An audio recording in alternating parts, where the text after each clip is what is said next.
এই কাহিনী এতদিন কাউকে বলিনি। জানতাম বড়দের বলে লাভ নেই, তারা একটি বর্ণও বিশ্বাস করবে না।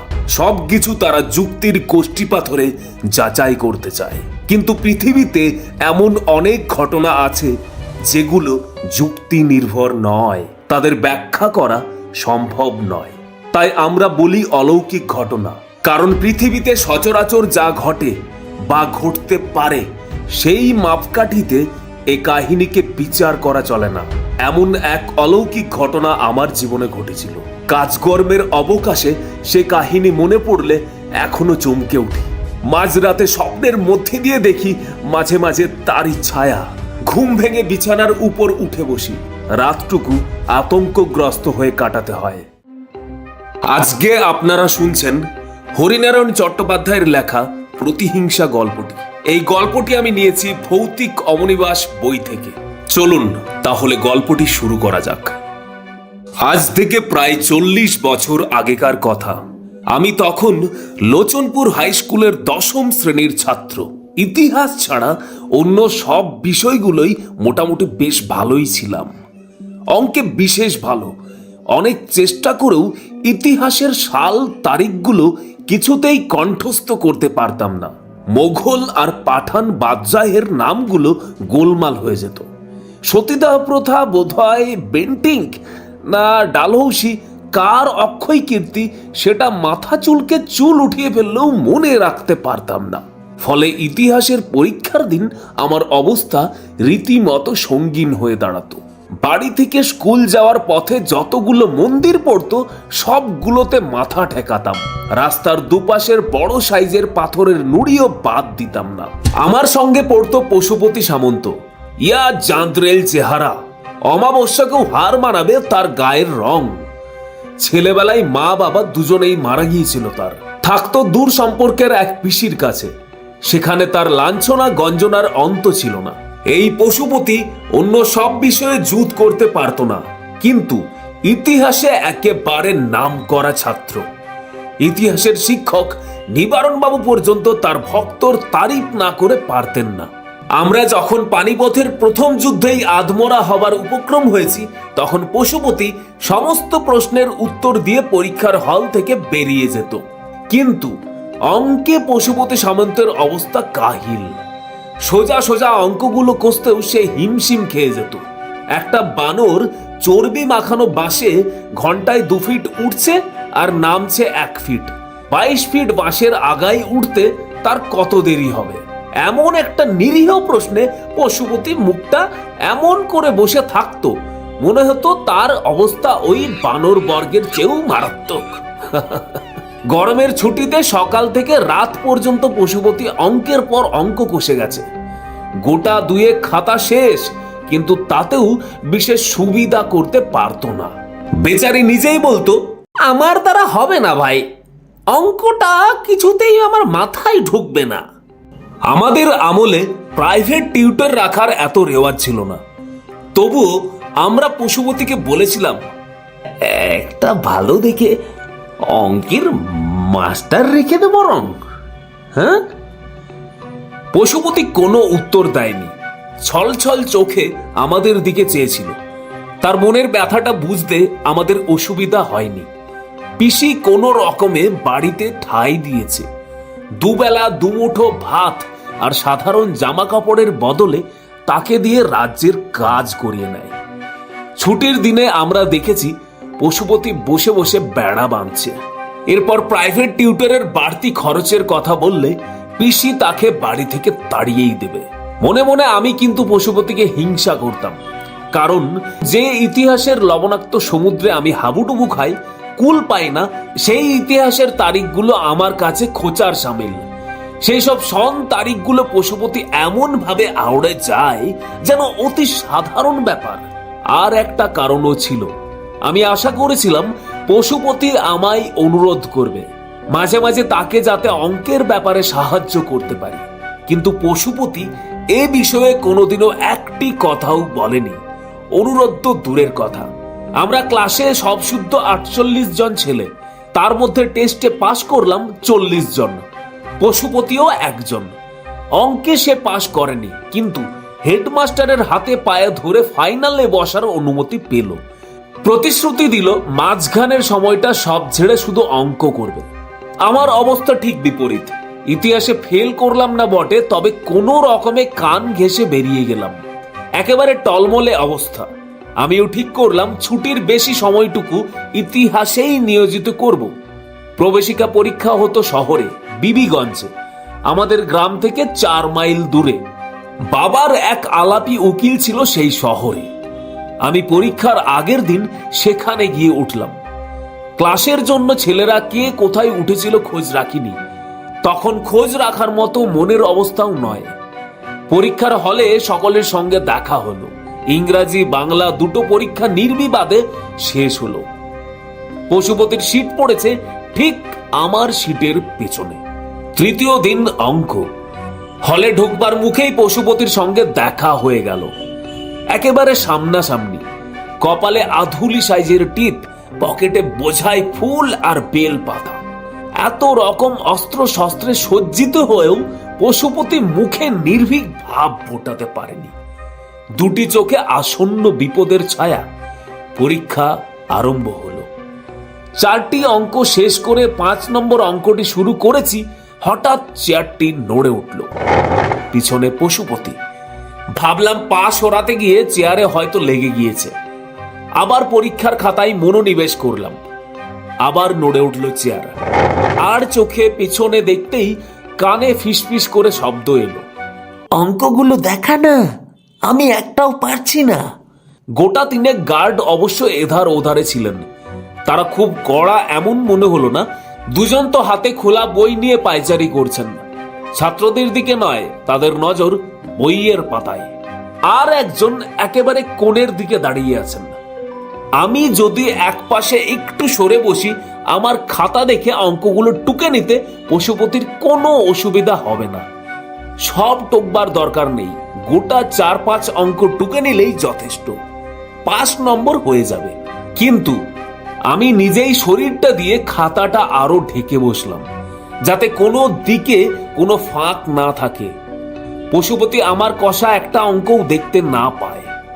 মনকে বোঝালাম দুর্নীতির প্রশ্রয় দেওয়া কিছুতেই উচিত নয়। ধরা পড়লে দুজনেরই সর্বনাশ। অবশ্য এসব নীতি কথার অন্তরালে আমার মনের হিংসাটাই প্রকট হয়ে উঠেছিল। পশুপতি আমার পিছনে, কাজেই ইতিহাসের দিন তার কাছ থেকে বিশেষ সাহায্য পাবো এমন ভরসা কম।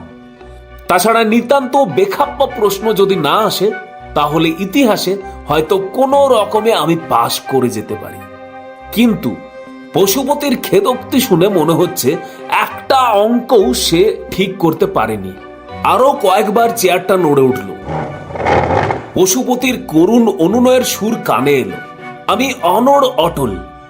দেখলাম সময় শেষ হবার আধ ঘন্টা আগে পশুপতি অঙ্কের খাতা জমা দিয়ে টলতে টলতে বাইরে চলে গেল। পরের দিন ইতিহাস, আমার অগ্নি পরীক্ষার দিন। তাড়াতাড়ি খাওয়া শেষ করে ইতিহাসের বইগুলো নিয়ে বসলাম। দরকার হলে অনেক রাত অবধি পড়ব। মন্ত্রের সাধন কিংবা শরীর পতন। কিন্তু যখন পড়তে লাগলাম মনে হলো বিশেষ সুবিধা করতে পারছি না।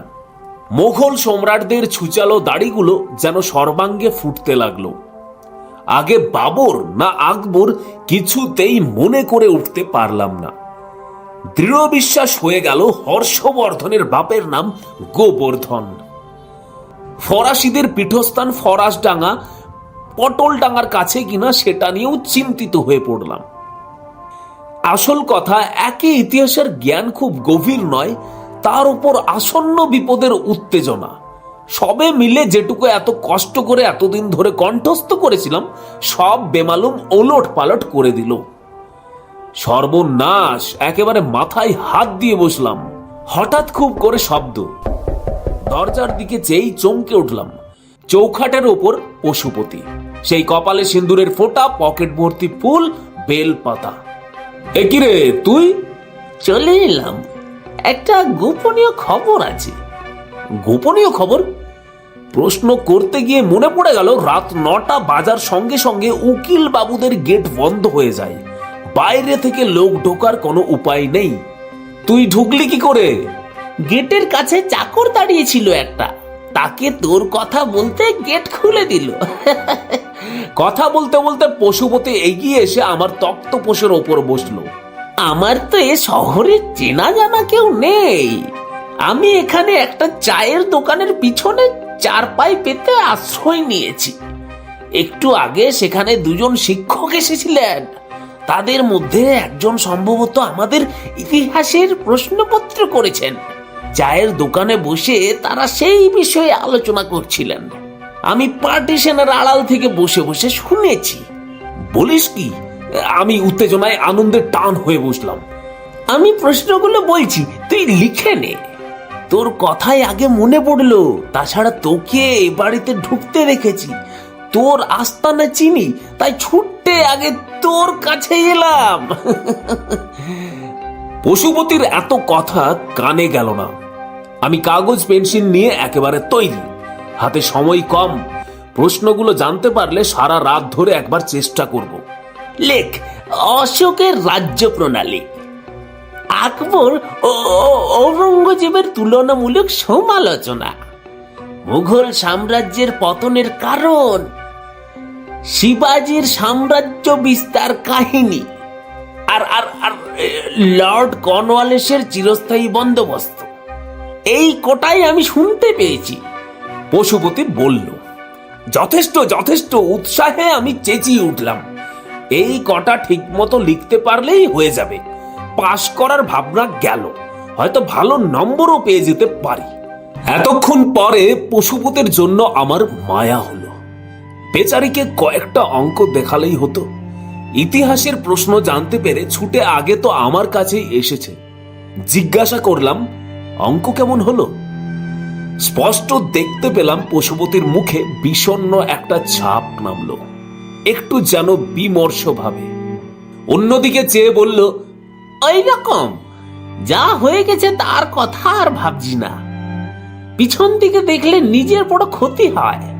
আমি চলি, তুই পড়। পশুপতি বেরিয়ে গেল। প্রায় সারা রাতই পড়লাম। ভোরের দিকে ঘুমিয়ে পড়েছিলাম। উঠতে দেরি হয়ে গেল।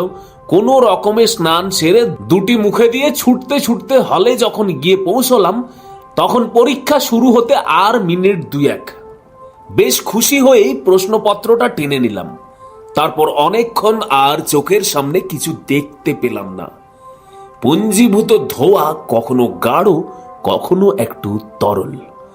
সারা প্রশ্নপত্রে অশোকের নাম নেই। বাবর আর আকবরের তুলনার বদলে শাহজাহানের সৌন্দর্য প্রিয়তার প্রশ্ন রয়েছে। মোগল সাম্রাজ্যের পতনের কারণ নয়, মারাঠা রাজ্যের পতনের কারণ নির্ণয় করতে দেওয়া হয়েছে। শিবাজির জীবনী কোথাও নেই, তার পরিবর্তে হায়দার আলীর উত্থানের কাহিনী। মোট কথা, পশুপতির বলা একটি প্রশ্নও আসেনি। কিছুক্ষণ পর গোটা প্রশ্নপত্রটাই চোখের সামনে থেকে অদৃশ্য হয়ে গেল। বুঝতে পারলাম দু চোখ জলে ভরে এসেছে। এমন করেই বুঝি পশুপতি আমার উপর প্রতিশোধ নিল। কিন্তু বিস্মিত হবার আমার আরো একটু বাকি ছিল।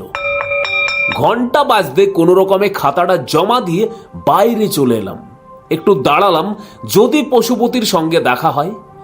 পশুপতিকে দেখতে পেলাম না। রাজীব এসে সামনে দাঁড়ালো, আমাদের হেডমাস্টারের ছেলে। ব্যাপারটা শুনেছ? কি ব্যাপার? পশুপতি কাল পরীক্ষার হল থেকে বেরিয়ে রেলের তলায় মাথা দিয়েছে। সমস্ত শরীরটা কেঁপে উঠল। জড়ানো কণ্ঠে বললাম, কি বললে? বাবাকে খবর পাঠানো হয়েছিল। বাবা পশুপতির পিসিকে নিয়ে আজ সকালে এসে পৌঁছেছেন। বাবার কাছেই শুনলাম কোমর থেকে একেবারে দুখণ্ড হয়ে গেছে। কটার সময় হয়েছে এটা? আকন্দপুর এক্সপ্রেস এখান দিয়ে 6:30 যায়, সেই সময়ে। কিন্তু ও যে, কথাটা বলতে গিয়েই থেমে গেলাম। যে পশুপতি 6:30 শেষ হয়ে গিয়েছে, সে রাত 9:30 বহাল তেবিয়তে আমার ঘরে গিয়ে আমাকে ইতিহাসের একগাদা প্রশ্ন বলে এসেছে। এমন আজগুবি কথা কেউ বিশ্বাস করবে না, বরং আমাকেই মাতাল সাব্যস্ত করবে। মাথা নিচু করে আস্তে আস্তে সরে এলাম। শেষ মুহূর্তে হলে ঢুকেছিলাম, সারাক্ষণ উত্তেজিত অবস্থা, কাজেই পিছনের সিটে পশুপতি এসেছে কিনা সেটা আদৌ লক্ষ্য করিনি। কিন্তু একটা কথা কিছুতেই বুঝে উঠতে পারলাম না, মৃত্যুর পরেও কি পরলোকগত আত্মার বিদ্বেষ, প্রতিহিংসার প্রবৃত্তি থাকে? তা যদি নাই থাকবে, তবে পশুপতি ওভাবে প্রতিশোধ নিতে কেন আবার আমার কাছে এসে দাঁড়াবে? আপনি শুনছিলেন হরিনারায়ণ চট্টোপাধ্যায়ের লেখা প্রতিহিংসা গল্পটি। সমস্ত চরিত্রের কণ্ঠে আমি শুভ গোস্বামী এবং আবহে আমি শুভ গোস্বামী। আপনার খুব প্রিয় হলে এই গল্পটি আপনি ছড়িয়ে দিতে পারেন। ধন্যবাদ আপনাকে।